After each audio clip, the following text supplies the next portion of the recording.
Bab 1229. Orang Istana Dewa Pedang. Kecepatan pedangnya sangat cepat, seperti berpacu listrik. Bahkan itu sudah sampai alisnya warrior yang sebelum dia sadar. Namun, ketika pedang itu hendak menembus kulitnya, tiba-tiba terbang berbalik ke belakang seperti sengatan listrik. Dia yang sudah mencapai jiwa pedang alam nirwana dan dia hampir kebal dengan jiwa pedang di bawah jiwa pedang alam nirwana. Bahkan, tidak hanya melawan di bawah jiwa pedang alam nirwana, akan sulit untuk mengancamnya jika tidak mencapai konsepsi niat alam nirwana. Hanya saja dia adalah jiwa pedang, maka jiwa pedang yang lebih lemah dari dia, mutlak diredam. Warrior yang mendongak, dan tidak jauh dari sana, muncul seorang pria paruh baya bersarung pedang hitam, dengan energi jahat dan niat membunuh yang kuat di matanya. Orangnya Istana Dewa Pedang.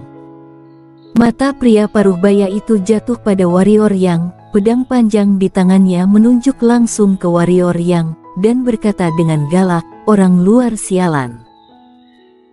Suaranya terdengar, satu jiwa pedang keluar dari tubuhnya. Kemudian pedang panjang di tangannya berubah menjadi cahaya pedang dan melesat ke arah warrior yang. Cahaya pedang itu sangat cepat dan telah menjadi benang sutra. Warrior yang mengulurkan tangannya ke depan, dan tak lama kemudian, sebuah pedang berhenti di depan telapak tangannya. Melihat adegan ini, pupil pria paruh baya itu menyusut dan berkata, "Bagaimana mungkin?" Warrior yang melirik pria paruh baya itu dan berkata, "Jika tebakanku benar, tubuhmu seharusnya bukan milikmu, kamu merampas raga orang lain. Jadi kenapa?" Pria paruh baya itu berkata dengan dingin, "Tidak kenapa-kenapa." Warrior yang berkata, "Ada berapa orang Istana Dewa Pedang sekarang? Di mana mereka semua?" Pria paruh baya itu menatap warrior yang sejenak. Tiba-tiba, dia menggerakkan jarinya untuk membentuk jurus pedang. Kemudian, ratusan cahaya pedang tiba-tiba memancar dari sekeliling, dan kemudian semua cahaya pedang itu melesat ke arah warrior yang dan Halfa Yun. Warrior yang menyipitkan matanya sedikit, maju selangkah, maju satu langkah, muncullah jiwa pedang menakutkan di medan. Saat jiwa pedang muncul, cahaya pedang di medan langsung roboh, dan lelaki paruh baya di kejauhan itu bahkan lebih terpengaruh oleh jiwa pedang hingga mundur dengan keras ke belakang, dan mundur lebih dari 1000 kaki. Jiwa pedang di atas alam ketiadaan, bagaimana mungkin, bagaimana mungkin? Pria paruh baya itu memandang warrior yang seperti monster, matanya penuh dengan ketakutan dan ketidakpercayaan. Kenapa tidak mungkin? Warrior yang bergerak dan muncul tepat di depan pria paruh baya itu, kemudian jiwa pedang langsung menekan pria paruh baya itu dan berkata, "Berapa banyak orang sepertimu yang masih hidup di Istana Dewa Pedang? Kamu, siapa kamu?" Pria paruh baya itu memandang warrior yang dan berkata.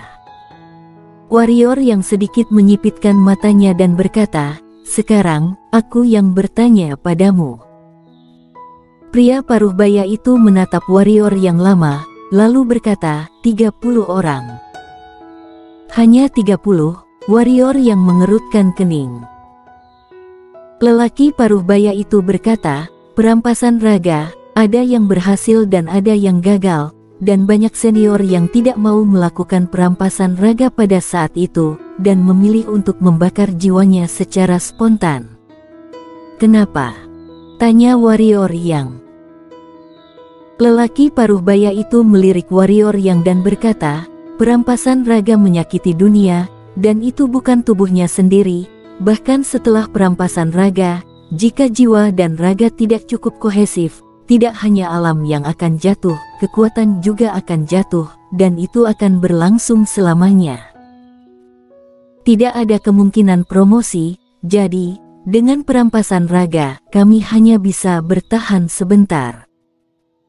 Warrior yang merenung sejenak, lalu berkata, kalian seharusnya memiliki pemimpin, kan? Pria paruh baya itu mengangguk. Bawa aku menemuinya, kata warrior yang. Pria paruh baya itu ragu-ragu, lalu mengangguk. Dengan cara ini, di bawah kepemimpinan pria paruh baya, ketiganya berjalan menuju kedalaman reruntuhan. Dalam percakapan itu, warrior yang mengetahui bahwa lelaki paruh baya yang bernama Fendo Singh ini awalnya adalah pendekar kaisar, jiwa pedang alam ketiadaan, tetapi setelah perampasan raga, karena faktor peleburan jiwa dan raga, alamnya jatuh ke setengah kaisar, dan jiwa pedang dia pun jatuh ke jiwa pedang setengah alam ketiadaan. Namun setelah bertapa, jiwa pedang diangkat kembali ke alam ketiadaan olehnya. Namun alam kultivasi dia tidak mungkin diangkat dalam hidupnya. Apakah kamu dari luar? Tanya Fendo Singh. Won yang mengangguk. Mustahil. Fendo Singh bertanya-tanya, tidak mungkin kultivator pedang muncul di Pulau Dewa Pedang. Jika muncul, Master Misterius pasti akan mengambil tindakan. Meskipun kekuatan kamu kuat, seharusnya ada kesenjangan besar antara kamu dan Master Misterius itu. Warrior yang berkata, aku menyembunyikan aura jiwa pedang dan kultivator pedang. Mendengar itu, mata Fendo Singh tiba-tiba menunjukkan sedikit fanatisme, dan berkata, bagaimana cara bersembunyi? Bisakah kamu mengajari kami? Setelah terjebak di tempat ini selama bertahun-tahun yang tidak diketahui, dia secara alami ingin pergi. Warrior yang menggelengkan kepalanya sedikit dan berkata, aku tidak bisa mengajarkannya. Dia mampu menyembunyikan aura dengan mengandalkan domain pedang. Tanpa domain pedang, secara alami tidak mungkin bagi orang-orang ini untuk bersembunyi. Tentu saja, dia bisa menggunakan pedang domain untuk membantu orang-orang ini bersembunyi, tapi dia harus mengamati dulu apakah akan membawa orang-orang ini keluar atau tidak. Orang-orang ini telah hidup selama bertahun-tahun yang tidak diketahui, dan mereka semua bertahan hidup dengan perampasan raga. Jika dibawa keluar, mungkin akan kacau. Mendengar kata-kata warrior yang, sedikit kekecewaan melintas di mata pria paruh baya itu, tapi dia tidak mengatakan apa-apa. Sepanjang perjalanan, warrior yang terus melihat sekeliling, meskipun sekarang ada reruntuhan, tidak sulit untuk melihat betapa megahnya dulu. Pada saat ini, pria paruh baya itu tiba-tiba berhenti. Dia berbalik untuk melihat warrior yang dan berkata, seseorang memanggil bantuan di sekitar sini. Orang di istana Dewa Pedang meminta bantuan. Tanya warrior yang. Pria paruh baya itu mengangguk dan berkata, banyak orang telah memasuki tempat kami baru-baru ini. Untuk mencegah istana Dewa Pedang dihancurkan oleh orang-orang itu, orang-orang kami keluar untuk memblokirnya. Sekarang seseorang dalam bahaya, dan seharusnya bertemu pendekar kaisar dari luar. Dan, mungkin ada lebih dari satu. Ayo, pergi lihat, kata warrior yang. Pria paruh baya itu mengangguk sedikit, lalu meningkatkan kecepatannya dan melejit ke kanan. Warrior yang dan Halfa Yun segera mengikuti. Segera, ketiga warrior yang mendengar suara pertempuran di kejauhan, dan pria paruh baya itu bahkan bergerak lebih cepat. Setelah beberapa saat, ketiganya melihat seorang lelaki berjubah hijau dengan kotak pedang hitam dikepung oleh dua lelaki tua.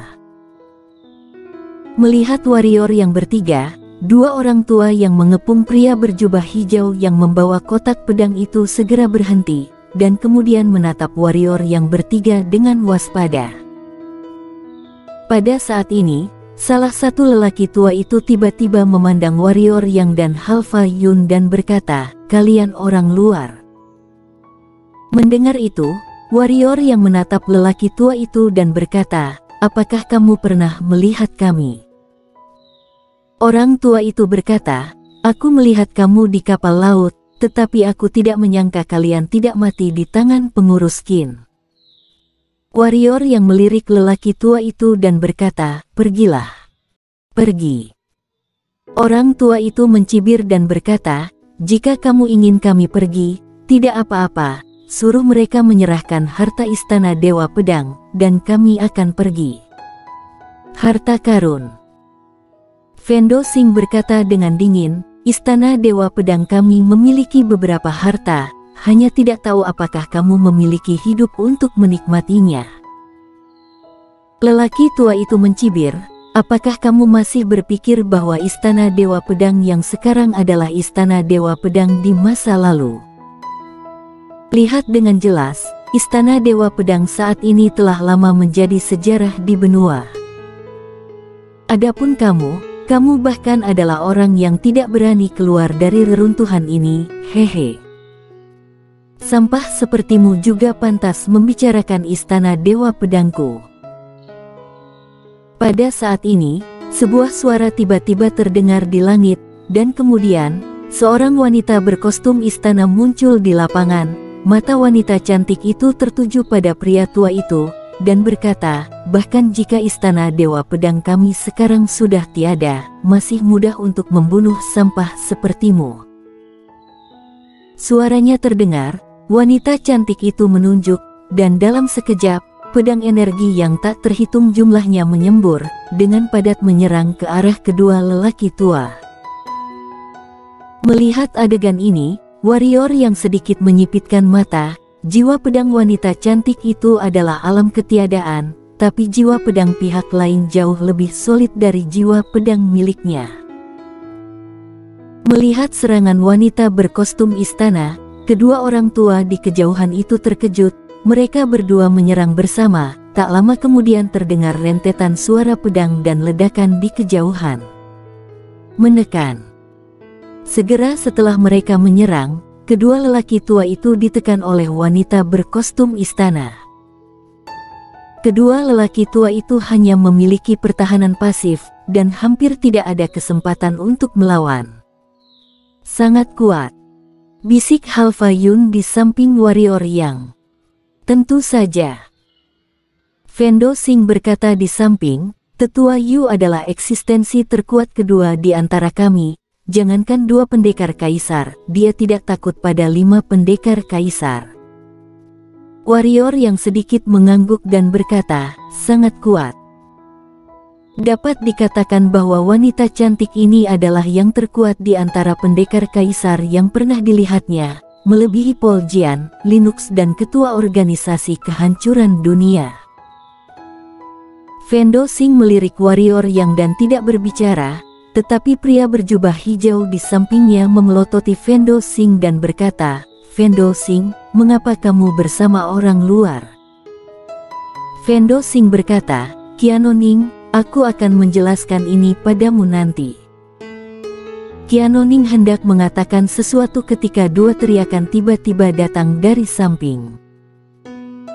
Warrior yang dan yang lainnya mendengar suara itu dan melihat ke arah suara itu, dan melihat tiba-tiba ada cahaya pedang yang tak terhitung jumlahnya di kejauhan. Cahaya pedang itu seperti hujan, menutupi kedua orang tua di kejauhan. Setelah beberapa detik, cahaya pedang menghilang, dan kedua lelaki tua itu muncul di depan mata semua orang. Pada saat ini, tubuh kedua lelaki tua itu tampaknya telah ditusuk oleh ribuan anak panah, dan ditutupi dengan luka berdarah yang padat. Kedua lelaki tua itu memandang ke arah wanita berkostum istana dengan ngeri, tetapi segera, mata mereka tidak berwarna. Sampah. Wanita berkostum istana mendengus dingin, dan dengan lambaian tangan kanannya, sepotong cahaya pedang menyembur keluar, dan tubuh kedua lelaki tua itu berubah menjadi genangan daging. "Salam Tetua Yu." Fendo Sing berdua buru-buru membungkuk ke arah wanita berkostum istana dan berkata dengan hormat. Wanita berkostum istana mengangguk sedikit, lalu berbalik untuk melihat warrior yang dan Halfa Yun, dan ketika dia melihat Halfa Yun, Mata wanita berkostum istana tiba-tiba sedikit menyipit. Dia menatap Halfayun, dan segera ada kilatan kebahagiaan di matanya. Setelah beberapa saat, dia berkata, "Lumayan, pada usia muda sudah mencapai setengah kaisar, kualifikasinya harus bagus." Setelah bertahun-tahun, seorang wanita yang bagus akhirnya datang. Apa maksud senior?